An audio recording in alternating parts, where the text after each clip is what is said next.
자, 전기 회로와 에너지 봅시다. 자, 이게 아마 처음 배우는 개념들이에요. 자, 여러분들 크게 전기에는 크게 3요소가 있어요. 전기의 3요소. 예, 전압, 전류, 저항 이렇게 세 가지가 있습니다. 그래서 보통 우리가 전기가 흐른다라고 하는 게 전기 전자에 흐를 류자를 써서 뭐라고 불러주냐면 전류라고 합니다. 전류. 전류는 전하의 흐름이에요. 그러니까 전기적인 성질을 띤 입자가 이동을 하는 건데, 그럼 뭐가 이동을 할까? 플러스 원자핵이 이동을 할까? 전자가 이동을 할까? 우리 앞에서 마찰 전기에서 뭐가 이동을 해야 대전이 됐어요? 뭐가 이동했어? 마찰 전기 할 때 뭐가 이동했어? 전자가 이동을 했잖아요. 그쵸? 그러니까 전기적 모든 요소들은 플러스 원자핵이 이동하는 경우는 없어요. 그래서요? 이거는 약속이에요. 다. 그래서 전류에서 전하의 흐름인데 정확하게는 뭐의 흐름이냐면 전자가 흘러가는 거예요. 전자. 알겠죠? 전자가 흘러 들어가는데 단위는 국제 표준 단위예요. 어느 나라나 가서 전류 단위는 뭘 사용한다? 암페어를 사용을 합니다. 어느 나라라도. 예. 저 아프리카에 있는 가나에 가도 암페어, 남미에 있는 브라질 가도 암페어, 남극에 가도 암페어, 다 암페어를 써요. 전류 단위는 전 세계 표준 단위예요. 암페어라고 하는 단위를 사용을 해요. 그래서 1암페어는 이게 가장 기준이 되는 단위에 해당이 되고 1암페어는 1000밀리 암페어에 해당이 됩니다. 밀리라고 하는 접두선은 10의 마이너스 3승이에요. 그래서 1암페어는 1000밀리암페어에 해당이 돼요. 자, 그래서 이게 전류가 흘러가는 방향은 전자의 이동 방향하고 어떻게 되냐면 서로 반대가 돼요. 전류가 흘러가는 걸. 실제로 전류의 흐름은 뭐 때문에 생긴다? 전자의 이동 때문에 생기게 되는 거고요. 전자는 어디에서 어디로 이동을 하게 되냐면 전자는 전지의 마이너스 극에서 플러스 극 쪽으로 이동을 하게 되고 전류는 플러스 극에서 나와서 마이너스 극 쪽으로 가는 방향으로 가기 때문에 전류 방향하고 전자 이동 방향은 서로 어떻게 된다? 반대예요. 그래서 전자는 전지의 마이너스 극에서 플러스 극인데 이거를 근데 이상하게 해석을 하는 놈들이 있는데 건전지가 이렇게 있으면 여기가 뭐야? 튀어나온데? 그러니까 여기가 뭐야? 튀어나온 데가 무슨 극이야? 플러스예요. 여기가 마이너스 극이에요. 그죠? 평평한 데가. 그러면 전자가 마이너스에서 플러스로 간다고 했더니만 마이너스에서 나와서 플러스로 가는 거야. 이렇게 마이너스에서 플러스로 간다고 하는 놈들이 이렇게 하는 놈들이 전지 안에서 가는 게 아니라 전지에서 나와가지고 플러스로 들어가는 거예요. 알겠어? 전지에서 이렇게 있으면 여기서 나와서 이렇게 가는 방향을 얘기를 하는 거지 여기서 이렇게 가는 게 아니에요. 그럼 전류는 어떻게 되겠어요? 플러스에서 나와서 마이너스로 이렇게 들어가는 형태로가 바로 전류가 흐르게 돼요. 그래서 전류를 나타내는 대표 문장이 뭐가 되냐면은 I예요, I. 예, I가 전류고 단위는 암페어로 나타내 줍니다. 그래서 여기 도선 있죠, 도선, 전선을 보게 되면은 어떻게 생겼냐면은 전선은 여러분들 대부분 뭘로 돼 있어요? 전선? 아니 고무를 까면 구리 전선, 그러니까 금속이 들어있단 말이에요. 보통은 구리선이 들어있는데 이 금속 안에는 중심에 뭐가 있고요? 플러스에 원자 핵이 있고 원자핵 주변들에 이렇게 뭐가 막 지 마음대로 막 움직이고 있어요. 얘네들이 뭐예요? 전자예요. 전자. 얘네들이 전자인데 근데 어떻게 움직여? 어떻게 움직여? 예, 자유분방하게 플러스 원자핵에 잡혀 있는 게 아니라 마음대로 움직여요. 그래서 이렇게 마음대로 움직일 수 있는 전자를 뭐라고 불러주냐면은 자유전자라고 하고 이 자유전자가 많을수록 전류가 어떻게 됩니까? 잘 흐릅니다. 이 자유전자가 많으면 많을수록 전류가 잘 흘러요. 그래서 전류가 잘 흐르는 물질을 여러분들 뭐라고 불러요? 전류가 잘 흐르는 물질? 금속 같은 물질? 전류도 잘 통하고 열도 잘 통하는 물질 뭐라고 불러? 도체라고 합니다. 도체. 예, 그러면은 전류가 잘 안 흐르고 열도 잘 전달 못하는 물질은 뭐라고 부르겠어? 도체가 아닌 거니까 부도체.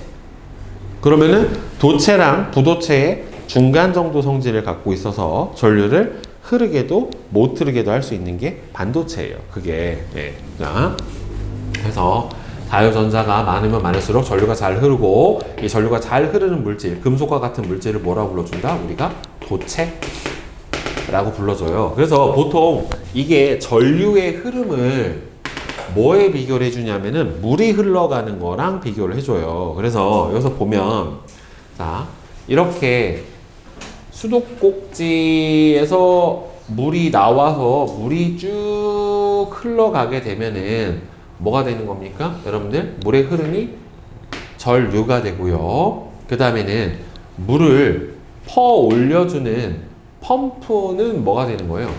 물을 퍼 올려주는 펌프는 뭐가 되는 거예요? 쭉 뭘 만들어내요? 물이 봐봐, 이렇게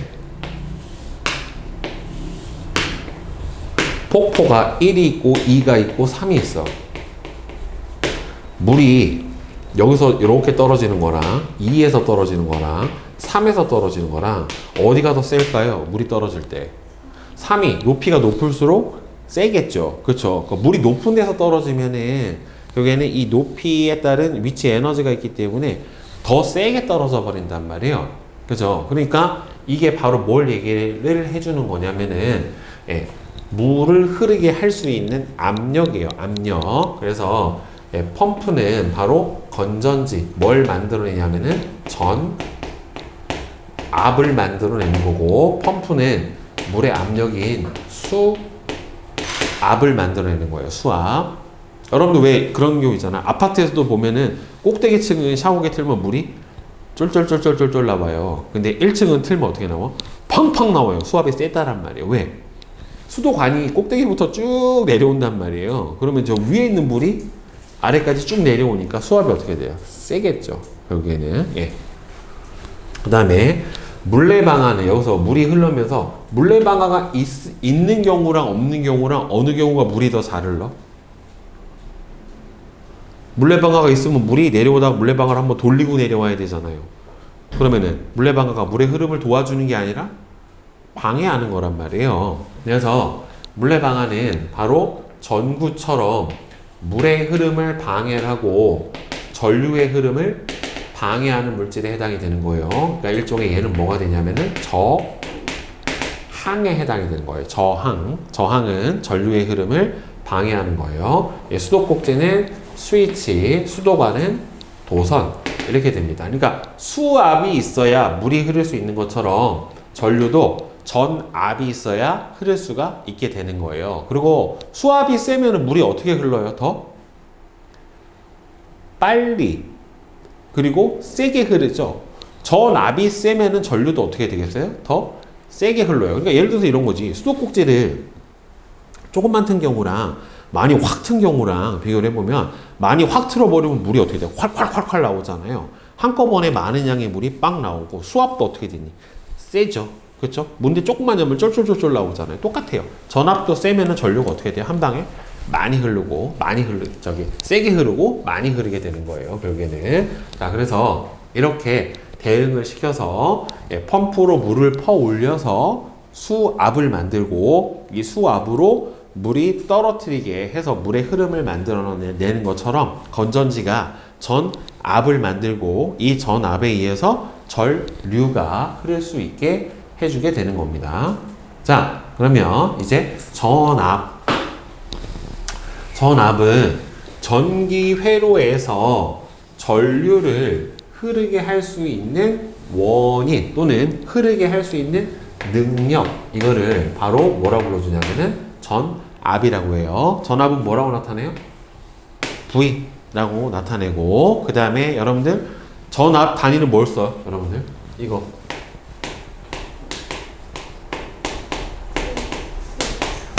뭐라고 읽어져요?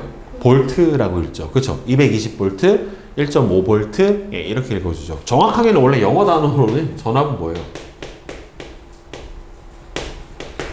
볼티지에 볼티지. 예, 볼티지인데 예, 볼트라고 읽어주게 됩니다. 저게 바로 전기 회로에서 전류를 흐르게 할 수 있는 능력 세기를 바로 전압이라고 해요. 그러니까 전압이 세면 셀수록 더 강한 전류가 흐른다 라고 하는 겁니다. 풀지 마. 눈에 힘 줘. 자, 그러면 이제 저항. 저항은 뭐라고 나타내요? R. 레지스턴스예요. 그러니까 저항하다 또는 방해하다 이런 뜻인데, 전기 저항은 전기 회로에서 전류가 흐르는 것을 방해하는 정도가 바로 저항이에요. 전압의 단위는 볼트 쓰고 저항의 단위 여러분들 요거 뭐예요? 로마 자로는 원래 뭐라고 읽었죠 저거? 오메가라고 읽어주는데, 예, 근데 이제 저항 단위로는 옴이라고 합니다. 이거 알잖아. 알파, 베타, 감마, 그다음에는 델타, 오메가. 뭐 이렇게 로마 알파벳이 있거든요. 그 중에서 이제 오메가에 해당이 되는데 옴이라고 읽어줍니다. 자, 그래서 저항 값은요 물질마다 달라요. 크게 전류가 잘 통하는 도체가 있고 전류가 잘 안 통하는 뭐가 있겠어요? 부도체가 있고 이렇게 두 종류가 있는데, 그러면 여러분들 둘 중에 전류가 도체가 더 잘 흐르잖아요. 그럼 저항은 누가 클까? 전류의 흐름을 방해하는 정도란 말이에요. 그러면 부도체가 커요. 알겠어요? 자, 그래서 도체하고 부도체 중에 저항은 부도체가 크고요. 이 저항이 크면 클수록 전기 전도성은 작아요. 예, 전류는 잘 흐르지 못한다라고 하는 겁니다. 그래서 모든 물질을 갖다가, 근데 이게 저항값이 길이랑 굵기에 따라 달라진다란 말이에요. 굵기하고 길이에 따라 달라지기 때문에 이게 모든 물체의 저항값을 다 고정해서 측정을 했어요. 그러니까 이렇게 만들어 가지고 다 같은 길이하고 같은 굵기로 만들어 가지고, 존나 잘 그렸다. 자, 단면적은 1제곱미터로 만들고 길이를 1m로 만들어서 딱 표준으로 전체 단면적하고 길이를 1제곱미터 1m로 만든 다음에 이렇게 해서 모든 물질의 저항을 측정을 해주면, 저항값을 측정을 해주면 정확하게 같은 길이 같은 단면적에서 저항이 측정이 될 거 아니에요. 그렇죠? 이때 저항이 크면은 보통 뭐예요? 부도체. 저항이 작으면은 보통은 도체. 이렇게 해주고, 이렇게 여러분들 단면적은 1제곱미터, 길이를 1m로 다 표준화시켜서 비교한 물질의 저항값을 뭐라고 불러주냐면 비저항이라고 해요. 비저항. 같은 길이 같은 단면적으로 만들어서 측정한 물질의 저항을 비저항이라고 하고, 이거는 물질마다 다 다른 값을 가져요. 비저항 값을. 그러니까 이건 뭐가 될 수 있겠어? 물질의 특성이 될 수 있어요. 물질마다 이 비저항 값은 다 다른 값을 가지게 되기 때문에. 자, 그래서 봅시다. 저항 값은 물질의 뭐에 비례해요? 길이 값에 비례를 해요. 그러니까 물질의 길이가 길면은 저항 값이 어떻게 돼요? 커져요. 그리고 저항은 물질의 단면적에는 반비례해요. 그러니까 단면적이라고 하는 거는 굵기예요, 굵기. 굵기에는 반비례해요. 자, 이게 왜 그러냐면은 실제로 여기 안에서 봅시다, 여러분들. 여기서 이 상태에서 전류가 흐르지 않을 때는 전자들이 막 자유롭게 움직인다란 말이에요. 그런데 전류가 흐르면 어떻게 되냐면 여기 이렇게 플러스 원자 핵들이 이렇게 존재를 하게 되고, 이런 식으로 플러스 원자 핵들이 존재를 하고, 요 사이사이를 누가 지나가는 거예요? 이렇게 전자들이 지나간단 말이에요. 한쪽 방향으로 이렇게. 자, 그럼 봐봐라. 자, 그러면 전자가 지금 어디서 어디로 가니? 왼쪽에서 오른쪽으로 가죠. 그렇죠? 그럼 전자는 무슨 극에서 무슨 극으로 간다? 마이너스 극에서 플러스 극으로 가니까 전자가 왼쪽에서 오른쪽으로 가니까 이쪽이 전지에 무슨 극이 연결되어 있는 거야? 마이너스 극. 이쪽이 플러스 극이 연결되어 있는 거예요. 근데 전류의 흐름이 방해를 받는 건 이때 이렇게 이동하던 전자들이 누구랑 충돌해? 원자핵이랑 빵 충돌한다란 말이에요. 그러면 전자가 가면서 원자핵이랑 충돌을 하면서 전류의 흐름이 어떻게 되는 거예요? 방해를 받게 되는 거예요. 근데 이게 길이가 쭉 길어진다고 생각을 해봐. 길이가 길어지면 어떻게 되겠어? 충돌하는 횟수가 어떻게 됩니까? 더 많아지겠죠. 더 먼 거리를 가야 되는 거니까. 그렇겠어, 안 그렇겠어? 가다가 길이가 길어지면 충돌해지는 횟수 자체가 어떻게 될 거예요? 많아질 거 아니에요. 그렇죠? 그렇기 때문에 길이가 길어지면 자유전자가 원자핵하고 충돌하는 정도가 많아지기 때문에 저항값이 커지고요. 그 다음에 얘가 굵어지면 얘네들이 가는 길이 어떻게 되는 거예요? 굵어져 버리면 넓어지는 거죠. 굵어지면 넓어지는 거니까 얘네들이 갈 수 있는 공간 자체가 어떻게 되니까 더 넓어지게 되니까 상대적으로 어떻게 돼요? 저항값은 작아지게 되는 겁니다. 그래서 아까 선생님이 얘기를 한 것처럼 저항은 물질의 길이에는 비례를 하고요. 물질의 단면적에는 반비례합니다. 자, 그래서 이렇게 써줘요. 저항값 R은 뭐에 비례한다? L, 길이에 비례한다. 그 다음에 S, 단면적에는 반비례한다.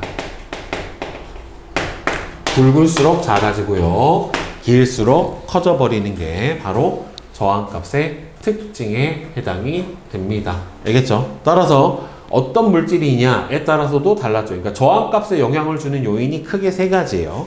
어떤 물질이냐? 두 번째, 길이가 얼마냐? 세 번째는 단면적이 얼마냐? 알겠죠? 요 세 가지란 말이에요. 자, 그러면 우리 전기 3요소 했어요. 첫 번째, 전류. 전하의 흐름을 전류 I라고 하고, 단위로는 뭘 사용한다? 암페어를 사용합니다. 그 다음에 전류를 흐르게 할 수 있는 능력을 뭐라고 한다? 전압. V라고 나타내고, 단위는 볼트를 씁니다. 그 다음에 전류의 흐름을 방해하는 정도는 저항. R이라고 써주고, 단위로는 뭘 사용한다? 옴이라고 하는 단위를 사용을 하니까 요 세 가지 기본적으로 잘 알아둬야 그 다음에 우리 옴의 법칙을 쓸 수가 있어요. 자, 알겠죠? 자, 이제 옴의 법칙 봅시다. 지금 배워서 고등학교 2학년 때 다시 쓰는 옴의 법칙. 자, 전류의 세기는 전압에 비례하고 저항에 반비례한다. 아까 위에서 배웠던 내용에 비춰보면은 전류를 흐르게 할 수 있는 능력, 그리고 전류를 더 세게 흐르게 할 수 있는 게 전압이라고 했다는 말이에요. 그렇죠? 그러면 일단 전류의 세기는 전압에 비례해요.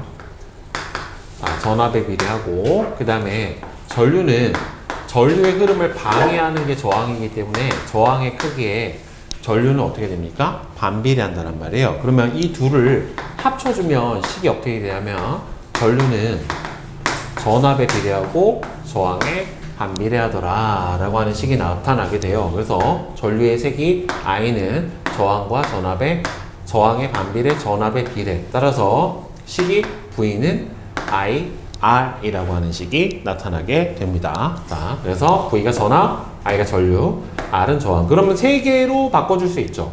V는 IR, I에 관해서 바꿔주면 I는 R분의 V, R에 관해서 바꿔주면 어떻게 되겠어요? R은 I분의 V 해서 총 3개의 식인데 결국에는 V는 IR 하나만 여러분들 알고 있으면 되는 거예요. 결국에는. 자, 그러면 전류와 전압 사이의 관계를 봅시다. 자, 여기서 보는 거예요. V는 IR에서 보면은 저항이 일정할 때 전압하고 전류 사이의 관계는 이렇게 보면 돼요. 여러분들. 자, A는 BC 형태의 어떤 식이 이렇게 써 있잖아요. 이렇게 돼 있으면은 등호를 기준으로 상대편에 넘어가 있는 애들은 무슨 관계? 서로 비례 관계예요. 등호를 기준으로 상대편에 있는 애들은 서로 무슨 관계? 비례예요. 왜? 얘가 커지면 얘도 따라서 커질 수밖에 없잖아요. 등호가 되려면. 그지? 그리고 얘가 고정된 상태에서 등호 쪽에 한쪽에 몰려있는 애들이 있잖아요. 얘네 둘은 무슨 관계냐면은 반비례예요. 즉, 왜 그러냐면 A가 고정이 된 상태에서 B가 커지면 이 값이 똑같으려면 C는 어떻게 돼야 돼요? 작아질 수밖에 없는 거죠. 결국에. 그치? 그래서 등호를 기준으로 해서 상대편에 있는 애들은 서로 비례관계, 같은 편에 있는 애들은 서로 반비례관계. 앞으로 수식에서도 마찬가지예요. 자, 그러면 전류하고 전압 사이의 관계를 보게 되면은 저항이 일정할 때 전류와 전압은 서로 무슨 관계다? 비례관계입니다. 알겠어요? 그래서 전압이 커지면 따라서 뭐도 커져요? 전류도 커져요. 자, 그런데 여러분들 여기에서 이 그래프의 기울기는 보면 전압분의 뭐가 돼요? 저항이 되죠. 그래프 기울기 구하는 거는 가로축 변화량분의 세로축 변화량으로 구해주는 거니까 따라서 전압분의 전류가 되잖아요. 그러면은 전압분의 전류가 돼버리면은 봐봐 V분의 I가 되는 거죠. V분의 I가 되니까 그럼 얘는 뭐가 돼야 돼요? R분의 1이 되는 거예요. 이렇게. V는 I, R이 돼버리겠죠. 그렇죠? 따라서 이게 그래프가 두 가지거든. 자, 보면은 이렇게 두 가지 형태로 나와요. 그래프가. 아니, 더럽게 안 똑바르니까. 여기가 전압, 전류로 되어 있는 경우가 있고, 여기가 전류, 전압으로 되어 있는 경우가 있고, 이렇게 두 가지란 말이에요. 그러면 봐봐라. 여기서 그래프가 이렇게 두 개가 나온 경우, A, B. 여기서 이제 그래프가 두 개가 나온 경우, C, D. 이렇게 해서 두 개가 나왔을 때, 이 전압, 전류도 어차피 비례고, 전류, 전압도 비례거든요. 두 개가. 그런데 여기서는 이 그래프의 기울기가 나타내는 거는 무슨 값이냐면은 R분의 1이에요. 그죠? 그런데 여기서는 전류분의 전압이 되면 어떻게 돼요? 전류분의 전압은 저항이 돼요. 그래야 V는 IR이 돼버리니까. 그러면 이 그래프의 기울기는 저항값 R. 전압 전류 그래프에서 그래프의 기울기는 저항의 역수. 이렇게 된다는 말이죠. 그러면 둘 중에 누가 저항이 큰 거야? A하고 B 중에. 전압 전류 그래프에서는 그래프의 기울기가 큰 애가 저항값이 어떻게 되는 거예요? 더 작은 거예요. 왜? 봐봐. 같은 전압일 때 누가 더 전류가 세? A하고 B하고. B가 더 세죠. 같은 전압일 때. 그러면은 전류가 더 세다는 소리는 저항값이 더 작다는 소리니까 이 둘 중에 저항값은 누가 더 크다? A가 B보다 커요. 그런데 전류 전압 그래프에서는 같은 전압이었을 때 전류가 누가 더 세요? C가 더 세죠.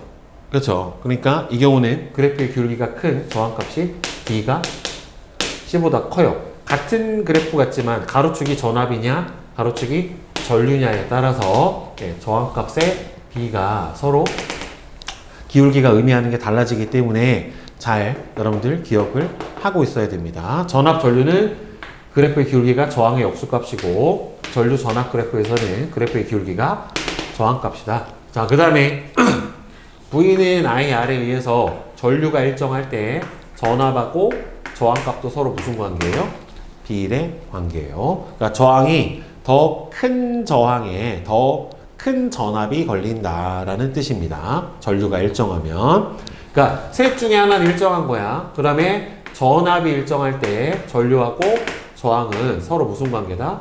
반비례 관계예요. 전압이 일정하면은 저항이 크면 클수록 전류가 어떻게 된다? 잘 못 흐릅니다. 알겠죠? 그래서 이렇게 세 가지, 요거까지 해서 네 가지의 오음의 법칙 그래프 잘 알아두고, 오음의 법칙은 V는 I, R, 전압, 볼트, 전류, 암페어, 저항, 옴을 넣어서 이렇게 오음의 법칙으로 전압도 구하고 전류도 구하고 저항도 구해줄 수가 있게 돼요. 그러면 이 저항은 전류의 흐름을 방해하는데 저항이 필요가 하느냐? 필요해요. 자, 왜 그러냐면은 자, 도체 보세요. 도체는 저항이 기본적으로 작기 때문에 전류가 잘 흐르는 물질들이 도체예요. 대표적으로 금속 같은 물질이고, 도체 또는 절연체는 저항이 아주 커서 전류가 잘 흐르지 않는 물질에 해당이 됩니다. 그래서 고무나 나무가 여기에 해당이 되는 거고, 반도체 같은 경우에는 저항이 도체와 부도체의 중간 정도라 전류를 흐르게 또는 못 흐르게도 할 수가 있어요. 그러니까 정확하게는 반도체를 쓰는 이유는 상황에 따라서 전기 저항을 바꿔줘서 전류의 흐름을 제어를 할 수 있는 거예요. 전류를 잘 흐르게도 또는 못 흐르게도 할 수가 있는 게 바로 저항입니다. 그래서 도체는 전선의 안쪽에서 실제로 전류가 흐르게 되는 도체 역할을 해주고요. 보통 구리 전선을 사용을 해주죠. 전선의 바깥쪽에서는 고무가 전류가 흐르는 걸 만지면 감전되니까 전류가 밖으로 나오지 않게 감싸주는 역할을 해주게 되고, 그 다음에 반도체 같은 경우에는 순수한 규소나 저마늄으로 되어 있는 안에다가 불순물을 조금 첨가를 해주면, 불순물을 넣는 이유는 전기 전도성을 좀 더 높게 해주기 위해서 넣어주는 건데, 이렇게 만들어진 반도체가 뭐 P형 반도체, N형 반도체에서 두 종류가 있는데, 이 내용은 고등학교 과정에서 다시 배우게 돼요. 자, 그래서 스마트폰을 만든다던가 또는 자동차 안에도 들어가고, 그 다음에 이걸로 뭐도 만드냐면 여러분들 태양전지 같은 것도 만들어 내고, 전기밥솥, 모든 전자기기 안에 들어가는 반도체들은 다 저 규소로부터 만들어서 전류의 흐름을 제어를 해서 전류를 흐르게 또는 못 흐르게도 해주는 이런 역할을 해주게 되는 겁니다. 알겠죠? 자, 개념 속속 문제 같이 한번 풀어봅시다. 자, 칠판 봐. 자, 1번. 오른쪽 그림은 전구가 연결된 전기 회로에서 전류가 흐르는 모습을 나타냈대요. 자, 전자가 지금 마이너스에서 플러스로 가기 때문에 B가 무슨 이동 방향? 전자 이동 방향. 전류는 플러스에서 마이너스로 가야 되기 때문에 A가 전류의 방향에 해당이 됩니다. 자, 그 다음에 2번. 가는 물의 흐름을 나는 전기 회로를 나타낸 것이다. 그럼 펌프는 무슨 역할? 수압을 만들어내는 전지. 물의 흐름은 전류. 수도꼭지가 스위치고 물레방아가 전구. 그러니까 물레방아는 일종의 무슨 역할을 해주는 거냐면은 저항의 역할을 해주는 거예요. 자, 그 다음에 3번. 전압과 저항에 대한 설명으로 옳은 것과 옳지 않은 것은 O, XX입니다. 저항의 단위는 암페어를 쓰는 게 아니라 뭘 써야 돼요? 옴을 써야 되고, 전압이 같을 때 전선이 길수록 저항값은 어떻게 됩니까? 커지죠. 왜? 저항은 뭐에 비례하고? 길이에 비례하고, 단면적, 굵기에 어떻게 됩니까? 반비례 하게 되니까. 네, 이렇게 되겠죠. 자, 그 다음에 4번하고 5번 봅시다. 다음은 전류 전압, 저항의 관계에 대한 설명이다. 전류의 세기는 전압에 비례하고 저항에는 반비례합니다. 이게 ohm의 법칙이죠. 저항이 일정할 때 전압이 커질수록 전류의 세기는 따라서 커집니다. 전압이 일정할 때 회로에 연결된 저항이 작으면 작을수록 전류의 세기는 크게 나타나게 돼요. 자, 봐봐. 이게 ohm의 법칙을 이용해서 이제 문제를 풀어주는 건데, 보면 2.5V의 전지에 저항이 250ohm짜리의 전구를 연결을 했대요. 이때 그 회로에 흐르는 전류의 세기가 몇 밀리암페어냐라고 풀어달라고 했는데, 그럼 V는 아예 아래로 넣어주면 돼요. 자, 전압이 얼마예요? 2.5는 전류는 모르고 저항이 얼마입니까? 250이에요. 따라서 I는 250분의 2.5에 해당이 되는 거니까 얼마가 나오겠어요? 100분의 1 암페어. 그죠? 그럼 0.01 암페어인데, 문제는 몇 밀리 암페어냐라고 물어봤잖아요. 아까 선생님이 1암페어가 얼마라고? 1000 밀리 암페어에 해당이 되는 거니까, 따라서 10 밀리 암페어. 그렇죠? 이렇게 써주면 되죠. 자, 부도체인 물질을 보기 위해서 모두 고르면 바로 나무, 그 다음에는 천연, 고무, 얘네들은 부도체에 해당이 되겠죠. 자,